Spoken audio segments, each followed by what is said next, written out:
사랑하는 성도 여러분, 우리는 저번 주부터 역대기를 어떻게 보면 공부해 가고 있는 소중한 시간을 갖고 있습니다.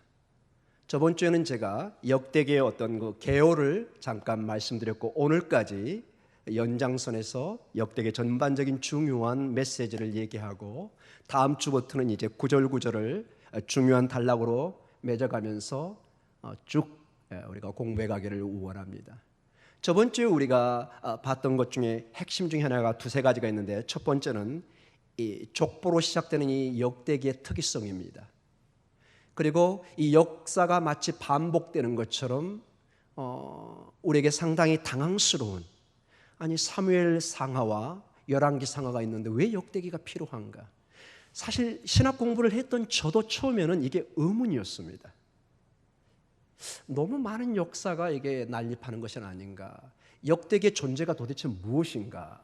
이런 의문이 있었지만 긴 시간을 공부를 하고 기도하는 가운데, 연구하는 가운데 이것이 중요한 하나님의 말씀이고 사무엘 상하나 열왕기 상하가 도저히 채울 수 없는 깊은 하나님의 뜻이 있다는 것을 이제 알게 된 것입니다. 특별히 제가 저번 주에 강조했던 것은 이 사무엘 상하와 열왕기 상하는 이 쓴 시기가 다릅니다. 성경을 볼 때는 여러분, 공부할 때 항상 그 성경의 배경을 보셔야 됩니다. 창세기의 배경과 출애굽기의 배경과, 우리가 저번 주 오후에 봤죠? 출애굽기는 반드시 어떤 책과 같이 봐야 된다고요? 창세기와 같이 보지 않으면 출애굽기의 깊은 그 뜻을 이해할 수가 없습니다. 창세기의 역사했던 그 하나님이 사실은 출애굽기의 역사하고 있고, 동일한 어떤 하나님의 약속 속의 그 내용이 어마어마한 그 구속의 역사의 그 드라마가 연결되기 때문에, 마치 우리가 드라마를 볼 때 중간에 들어가서 그 드라마를 보면 다른 사람은 웃고 눈물을 흘리고 감동을 하는데 전혀 우리가 그것을 느낄 수가 없는 겁니다. 왜냐? 우리가 시작과 중간과 끝을 모르기 때문에 그렇습니다. 성경도 어떤 면에서 하나의 거대한 하나님의 드라마와 같습니다. 창세기부터 계시록까지 이 연결되는 하나님의 큰 어떤 축이 있습니다. 그 속에 역대기가 있는 것이죠. 특별히 사무엘 상하와 열왕기 상하는 이 586년, 북쪽으로는 723년에 지금부터 약 한 2700년경에, 그리고 지금부터 약 한 2500년경에 북이스라엘과 남유다가 이렇게 멸망을 당합니다. 저번에도 제가 강조했지만 한 나라가 멸망을 당하는 것은 이게 간단한 문제가 아닙니다. 그냥 힘이 약해서 한 나라가 멸망당하는 것이 아니라, 우리나라도 여러분 몇천 년 전에는 완전히 이게 제사장의 나라였습니다. 사실 단군의 존재도 이게 왕적인 제사장이거든요. 하늘과 땅을 연결하는. 고대 세계가 다 비슷합니다. 이 신의 세계와 인간의 세계가 거의 구별이 안 됩니다. 모든 것이 연결되어 있는데, 창세기도 마찬가지입니다. 그리고 이 역대기도 마찬가지고, 이 배경이 한 나라가 멸망을 당하는 것은, 어떤 A라는 나라를 통해서 B 나라가 멸망을 당하는 것은 단순히 A가 강해서 B를 정복하는 것이 아니라 이 나라의 신이 B 나라의 신을 정복한 것입니다. 이제 저희가 주일날 오후에 출애굽기를 공부하면서 더 깊게 보겠지만은, 출애굽기 여러분 10재앙이 나오잖아요. 그렇죠? 우박이 나오고 무슨 메뚜기도 나오고 피해, 이게 전부 다 이집트 나일강의 신들입니다. 이 이집트 사람들이 자기들이 신봉했고 그들이 섬겼던 다 신들이었습니다. 그 신 하나를 하나님께서 다 멸망해 가는 것입니다. 그래서 나일강의 신이 위대한 것이 아니라 바로 이스라엘의 하나님이신 그 하나님의 우주의 왕이시고 모든 신 중에 신이시라는 것을 보여준 것입니다. 그 하나하나가 여러분 우연히 일어난 일이 아니라 의도적으로 출애굽기의 그 기자가, 모세가 하나님의 그 강력한 창조주의 힘을 보여주고 있는 것입니다. 그래서 이 역대기도 그런 배경에서 보면은, 열왕기 상하가 그 이스라엘의 그 파괴를 보면서 이스라엘 백성들은 절망하는 것입니다. 어떻게 예루살렘의 성전이 파괴될 수 있을까? 어떻게 이방신이 이 우주를 창조한 이 창조주 하나님을 이길 수 있단 말인가? 그러면 지금까지 선자를 통해서 우리 조상을 통해서 믿고 배워왔던 그 언약의 하나님이 거짓말이란 말인가? 여러분, 이런 의문이 들지 않을까요? 실질적으로 우리의 삶의 고통이, 병마가, 가정에 어려움이 다가왔을 때 때로는 우리의 삶에 의문이 들기 시작합니다. 정말 내가 믿는 하나님이 우리 가정을 나를 보호하고 있는가? 정말 다시 삼신 할머니한테 다시 돌아가야 되는 건 아닌가? 옛날에 제가 다른 교회에 있을 때 그런 상담도 받아본 적이 있습니다. 목사님, 아무래도 제가 믿던 삼신 할머니, 할아버지가 또는 할머니가 우리 교회 하나님보다 더 센 것 같아요. 어떻게 교회 전도받고 왔는데 더 어려운 일이 많이 생겨요. 그런 가끔 고백하시는 분 보셨죠? 교회에 나오면은 모든 게 만사가 해결되고 축복받는다고 이렇게 분명히 전도할 때 들은 것 같은데 예수 믿고 난 다음부터 사업이 갑자기 막히고 가정에 어려움이 오는 그런 케이스도 있습니다. 그런 경우도 많이 있습니다. 많은 시험이 들죠. 그럴 때 그 시기를 이겨내야 되는데 그때 사실은 교회의 힘이 필요합니다. 권사님들이, 목사님들이, 장로님들이 함께 기도하고 그 어려움을 이겨내게 해야 되는데 그 시험을 이겨내지 못하면 교회를 영원히 떠나는 경우가 많이 있죠. 여하간 유대인들도 동일하게 이 성전의 멸망, 예루살렘의 멸망을 통해서 심각한 고민 속에 그들이 빠져서 질문을 할 수밖에 없었던 거죠. 그러나 이 역대기는 여러분 이제는 완전히 그들이 몸이 갈기갈기 찢기고 정말 죽음과 같은 그 포로의 생활, 70년의 포로의 생활 속에서 그들이 돌아온 상태 속에서 그들이 이제 새로운 세계를 이제는 개척해 가야 되는, 예루살렘 성전을 다시 재건해야 되고 성벽을 재건해야 되고 하나님 나라를 다시 세워야 되는 그 포로민의 상태에서 이 역사가 주어진 것입니다. 그래서 이 역대기는 사실은 훨씬 나중에 이 역사가 쓰여진 것입니다. 그래서 지금까지 기존의 역사로는 도저히 이해할 수 없는, 지금까지 모든 신학이 하나님이 위대하시고 성전을 보호하시고 예루살렘은 모든 보호의 하나의 상징처럼 되어 있던 그 신학 속에 이게 성전이 파괴되면서 이것을 해석을 해야 되는 문제가 생긴 것입니다. 그러한 가운데 이스라엘 백성들에게 이 역사를 다시 재해석하면서 주는 말씀이 역대기의 말씀이라고 제가 저번 주에 잠깐 말씀을 드렸습니다. 과연 이스라엘이 아직도 여호와의 선택된 백성인가? 과연 나는 아직도 언약의 백성인가? 왜 하나님께서 전지전능하시고 우리에게 약속의 땅에 돌아오게 했는데 아직도 성전은 허물어져 있고 성전은 다시 세웠지만 마치 초가집처럼 초라하고 솔로몬의 영광은 다 사라져 있고 마치 우리가 교회에 나와서 예배는 드리지만 우리의 삶에, 우리 가정에, 우리 교회의 변화를 볼 수가 없을 때, 우리 자녀의 삶은 그대로 돼 있고 내 남편의 삶이나 내 아내의 삶의 변화가 안 보일 때 우리는 정말로 극심한 고민을 할 때가 있을 줄 믿습니다. 여호와께서 포로된 이스라엘 백성에게 관심을 가진 것처럼 지금도 그들에게 관심을 갖고 있는가? 정말 우리는 하나님의 사랑에 그 끈에 묶여 있는가? 이 의문 속에 있는 그들에게 오늘 하나님께서 말씀하고 있는 것입니다.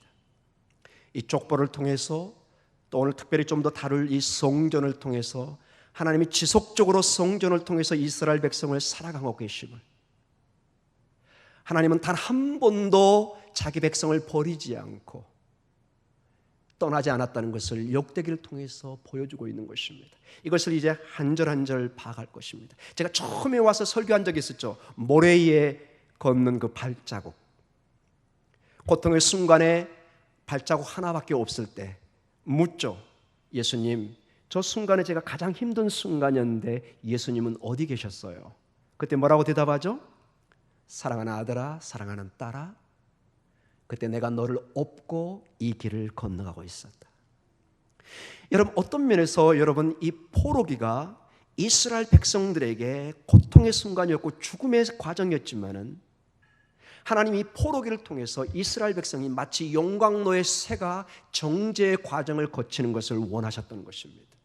여러분, 포항제철에 이 포스코에 여러분 모든 철은 그냥 나오지 않습니다. 원석이 가서 그 수천 도의 열에 녹아져서 불순물이 제거되고 정말로 그 정련된 새가 나오고, 이것을 통해서 우리가 아파트나 배나 모든 건축물을 지을 수가 있는 것입니다.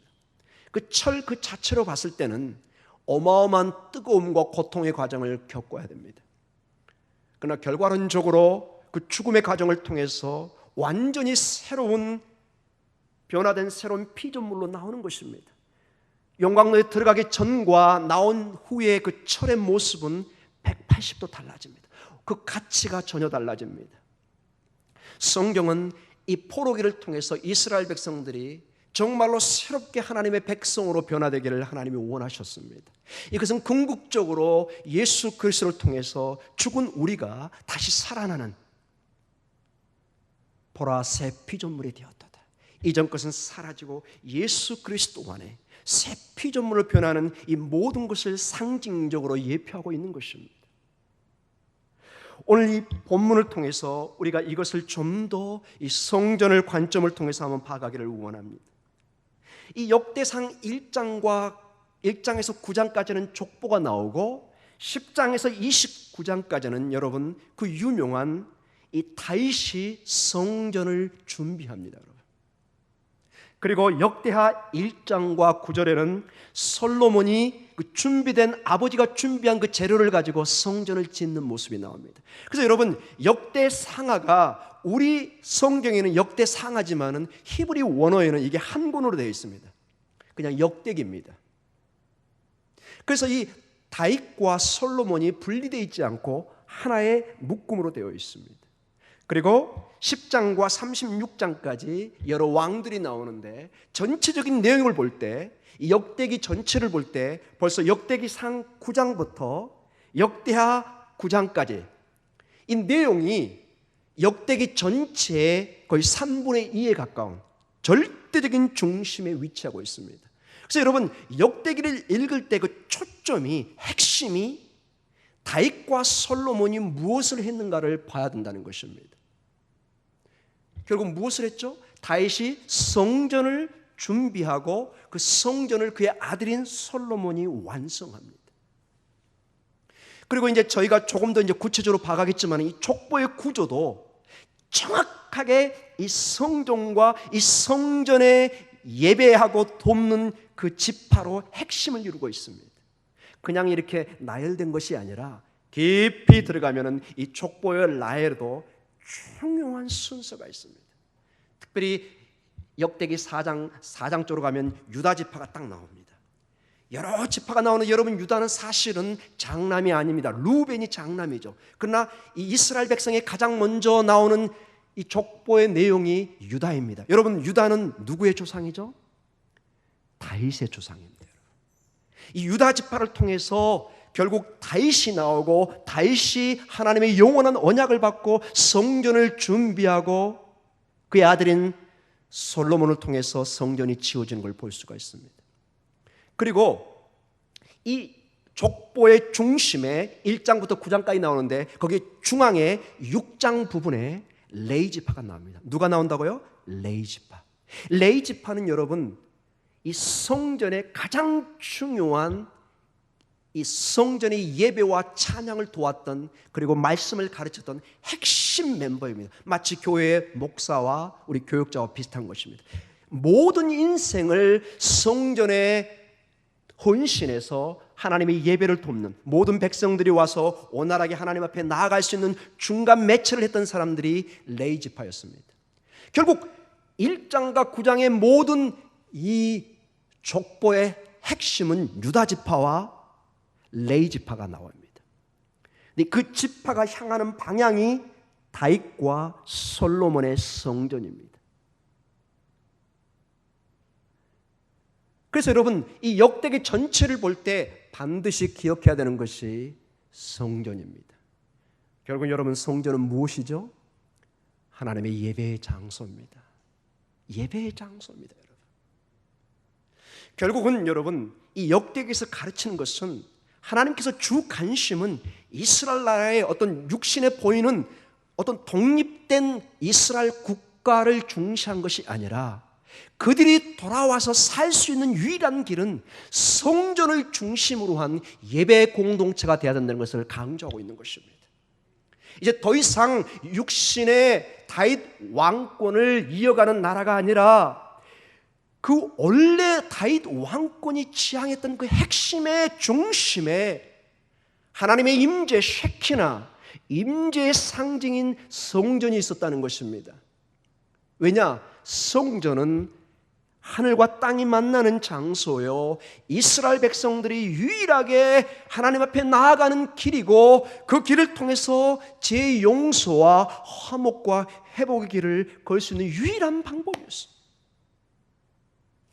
그래서 여러분, 이 역대기는 사실은 우리가 말하는 일반적인 역사가 아닙니다.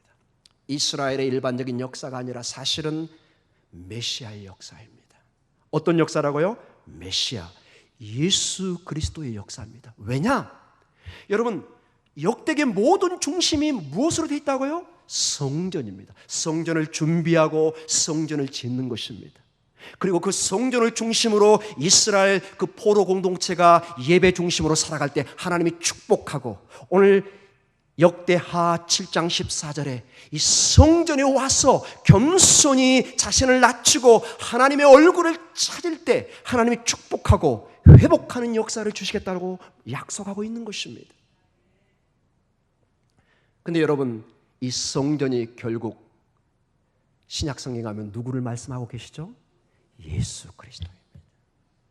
구약에 그토록 온 힘과 정성과 모든 인생의 초점을 맞춰서 살았던 그 성전이 사실은 예수 그리스도입니다. 요한복음 1장 14절에 말씀이 육신이 되어 우리 안에 거한다고 나와 있습니다. 말씀이 어떻게 된다고요? 육신이 되어 우리 안에 거한다고 나옵니다.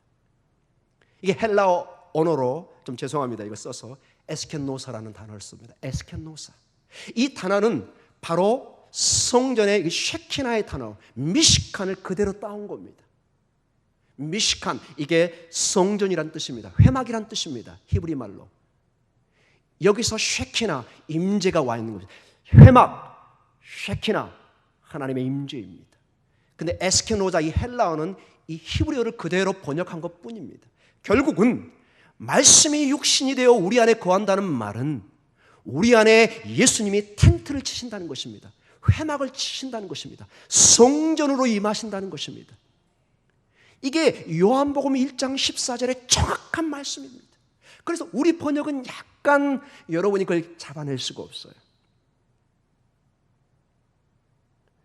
이 눈에 보이는 성전을 허물라고 그러죠. 내가 며칠 만에 다시 세운다고요? 3일 만에. 예수 그리스도께서 십자가에 죽으시고 3일 만에 부활하실 그 모든 모습을 보여주고 있습니다. 그래서 여러분, 구약은 예수 그리스도입니다. 여러분. 제가 그래서 여러분들에게 제가 주일날 선포한 게 있었잖아요. 이 강단에서는 예수 그리스도의 복음만을 제가 선포하겠다. 이게 제 개인의 생각이나 의도가 아닙니다. 여러분. 성경의 창세기부터 계시록까지 모든 중심이 아버지 하나님의 계획 속에 그 아들이신 예수 그리스도를 믿는 것이, 그것이 바로 하나님의 일이고 우리의 믿음의 핵심입니다. 그 아들을 얻는 자가, 아들을 믿는 자가 영원한 생명을 얻는 것입니다. 그래서 여러분, 이 역대기는 단순히 이스라엘의 역사를 반복하는 것이 아니라 저와 함께 기나긴 여정을 떠나면서 예수 그리스도를 보는 것입니다. 그분이 단순히 신약의 복음서에만 나타난 것이 아니라 이 구약의 모든 구절구절에 믿음의 선진들이, 대표적으로 다윗과 솔로몬이, 아브라함이, 그들이 바라보고 희망하고 꿈을 꾸고 기뻐했던, 고통을 이겨내고 슬픔을 이겨내고 포로기의 그 암흑 속에서도 장차 오실 그 예수 그리스도의 부활과 생명을 바라보면서 그들은 힘을 내고 이겨냈던 것입니다. 이것은 동일하게 이 땅에 살아가는 나그네의 삶, 때로는 앞길이 보이지 않고 정말로 막막한 우리 삶 속에 동일하게 믿음의 선진들이 걸어갔던 그 길을 우리에게 요구하는 것입니다. 지금도 동일하게 우리는 믿음의 선진처럼 아직 완성되지 않는, 이미 와 있지만은 아직 아닌, 이게 굉장히 어려운 표현입니다. 이게 신학교에서 소위 말해서 이미와 아직이라는 단어 씁니다. already, not yet 이런 말을 씁니다. 굉장히 중요하게 이 교수들이 가르치는 천국의 개념입니다. 이미 예수 그리스도를 통해서 와 있지만은 아직 완성이 되어 있지 않는, 이거는 인간의 이성으로 이게 판단이 안 되고 힘들어합니다. 그러나 여러분, 천국은 이미 와 있습니다. 여러분, 이것을 보셔야 됩니다. 아직 완성이 안 됐다고 천국이 안 온 게 아닙니다. 마치 이렇게 생각하십시오. 여러분, 새벽 예배를 들으신 분은 매일 천국을 체험받는 것입니다. 무슨 말이냐? 여러분, 새벽은 아직은 껌껌하지만은 조금만 지나면 뭐가 온다는 것을 확신하죠? 새벽 여명이 다가옵니다. 여러분, 밤이 칠흑같이 어두울수록 이제 점점 여명이 떠오르는 것을 기대하는 것입니다. 여러분, 새벽에 아직도 껌껌하고 밤인 것처럼 보이지만은 새벽을 깨운 사람은 압니다. 조만간 태양이 떠오르는 것을. 하나님 나라가 지금 안 보입니다. 어떤 사람은 묻습니다. 천국이 어디 있느냐? 아니, 주님이 온다고 하는데 왜 오지 않느냐? 이것은 여러분 2000년 전에도 이 질문을 하고, 그래서 많은 이단자들이 돌아다니고, 우리 한국에도 약 한 20-30명의 예수가 돌아다니고 있습니다. 특히 계룡산 중심으로 아주 곤란한 사람들입니다. 이게 잘 모르고 착각한 거죠. 여러분, 천국은 이미 오고 있고 동이 터오고 있습니다. 도적같이 임한다고 말씀하고 계십니다. 이것은 영적으로 깨어있는 사람들에게 만약 이것이 인식이 되고, 이게 때로는 두려움으로, 때로는 기쁨으로 와닿는 것입니다. 사랑하는 성도 여러분, 오늘 이 말씀을 통해서 제가 결론적으로 이제 가기를 원합니다. 이 성전은 회개와 용서가 있었던 그런 장소입니다. 오늘 특별히 여러분 본문을 봐보십시오. 역대하 7장 14절에 내 이름으로 일컫는 내 백성이 그들의 악한 길에서 떠나 스스로 낮추고 기도하여 내 얼굴을 찾으면 내가 하늘에서 듣고 그들의 죄를 사하고 그들의 땅을 고칠지니라. 아멘. 근데 이 말씀의 시작이 11절부터 시작됩니다. 솔로몬이 여호와의 전과 왕궁 건축을 마치고, 솔로몬의 심중에 여호와의 전과 자기의 궁궐에 그가 이루고자 한 것을 다 형통하게 이루니라. 성전을 건축을 마치고 그가 기도할 때 주님이 나타나서 12절에 이런 말씀이 나옵니다. 밤에 여호와께서 누구에게 나타나죠?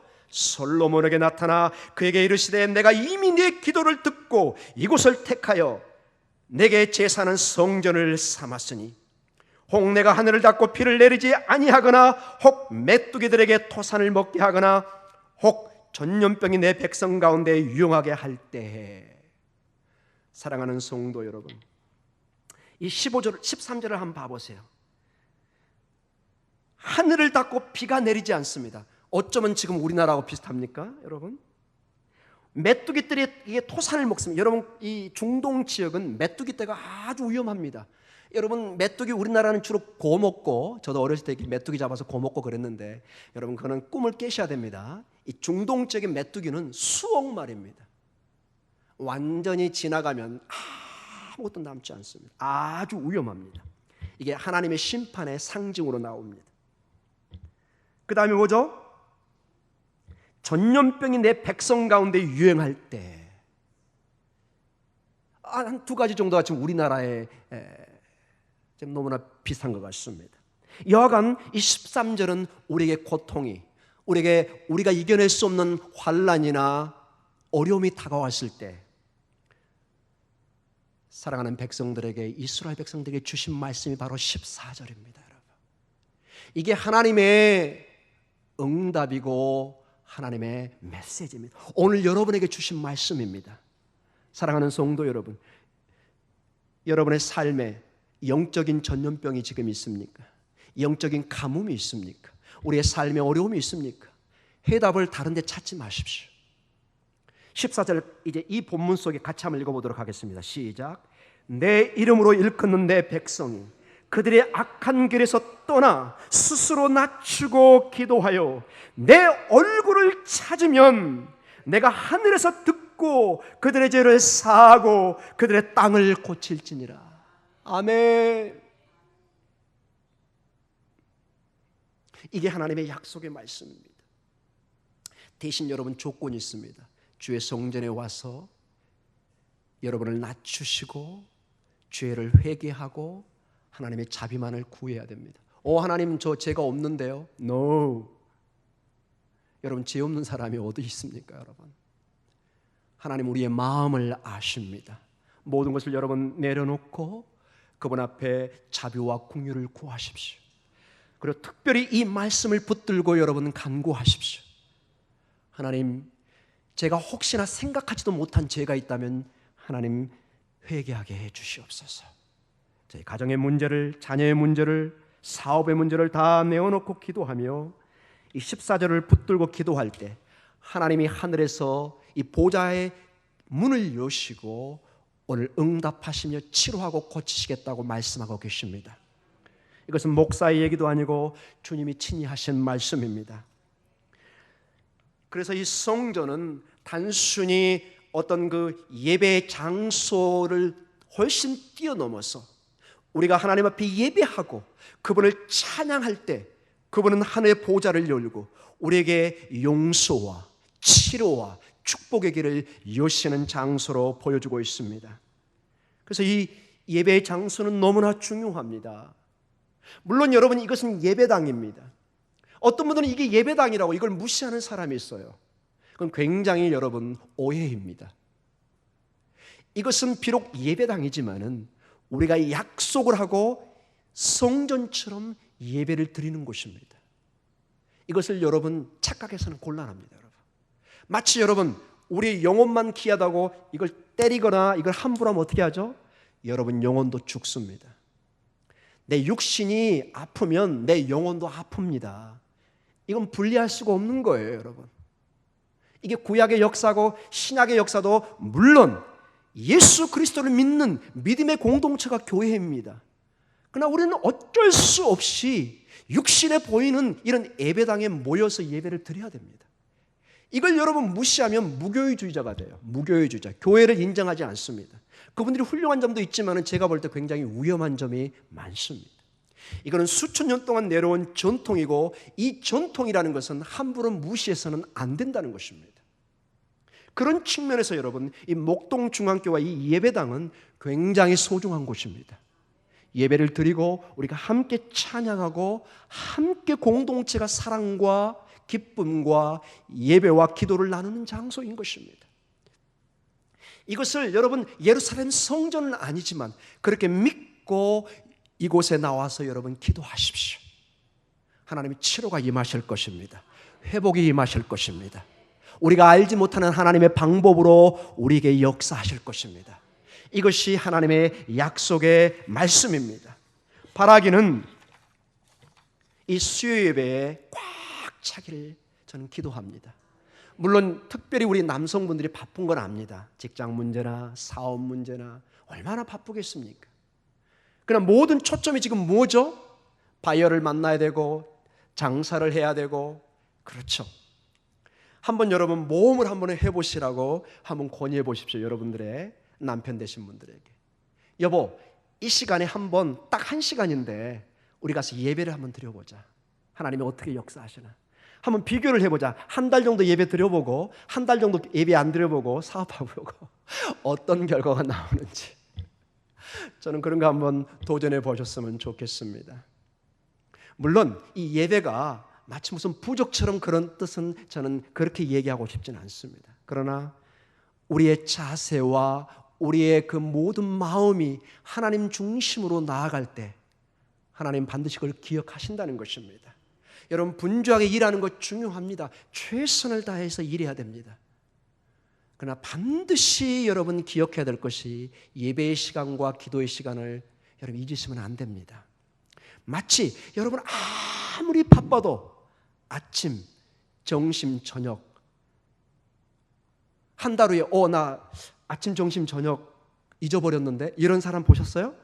둘 중에 하나입니다. 산신령이든지 아니면 외계인이든지 지구인이 아닙니다. 여러분 육신의 양식도 우리는 그것을 본능적으로 찾지 않으면 우리는 죽습니다. 우리가 하나님과의 관계, 예배와 기도, 이 말씀을 우리는 늘 일깨워야 됩니다. 내가 어떤 존재인가를, 내가 어떤 존재인가를, 하나님의 은혜가 없이는, 하나님의 축복이 없이는, 하나님의 인도함이 없이는 내가 살 수 없는 존재라는 것을, 이 순간에도 하나님이 공기만을 제거해도 저는 죽은 시체로 변하는 것입니다. 여러분, 우리 교육자들, 여러분들 얼마나 여러분 병원 신방 많이 하십니까? 딱 돌아가신 분들의 특징이 뭐예요? 여러분 특징이 뭐예요? 여기다 이렇게 손을 대보잖아요. 여기 호흡이 없으면요 우리는 죽은 거예요. 여러분 그렇게 연약합니다. 이게 떠나가면 우리는 끝입니다. 하나님을 기억하십시오. 성전에서 그분을 바라보십시오. 우리의 최선을 다해 삶을 통해 살지만은 그 모든 중심이 하나님이 되어야 됩니다. 마치 우리의 최선의 삶이 가정의 행복과 가정의 안녕과 내 자식과 내 자녀와 가족을 위해서 일하는 거지만은 그 모든 것을 허락해 주시고 축복하시는 분은 그 위에 계시는 하나님이십니다. 그분이 여러분의 가정을 축복해야 됩니다. 그분이 여러분의 사업을 축복해야 되는 것입니다. 그분이 여러분의 자녀의 길을 여셔야 되는 것입니다. 이 순서를 바꾸시면 안 됩니다. 예배가 우선이고 기도가 우선이고 하나님 앞에 먼저 나아갈 때 이 순서 속에 우리는 생명을 얻는 것입니다. 먼저 시냇가에 나무가 심겨져 뿌리를 대야 되는 것입니다. 아무리 사막에서 살려고 몸부림쳐도 그 나무는 때가 지나면 말라 죽습니다. 그 나무가 먼저 살기 위한 방법은 깊은 뿌리를 시냇가의 물에 대고 있어야 되는 것입니다. 이게 우선순위입니다. 그것이 우리의 예배고 기도고 말씀으로 힘을 얻는 것입니다. 이것을 우리가 믿고 살아가는 것이 우리의 신앙인입니다. 이것은 날마다 우리가 고백하면서 오늘 이 말씀, 내 이름으로 일컫는 내 백성이 그들의 악한 길에서 떠나 스스로 낮추고 기도하며 내 얼굴을 찾으면 내가 하나님이 하늘에서 듣고 여러분의 죄를 사하고 여러분의 땅을 고칠 줄 믿습니다.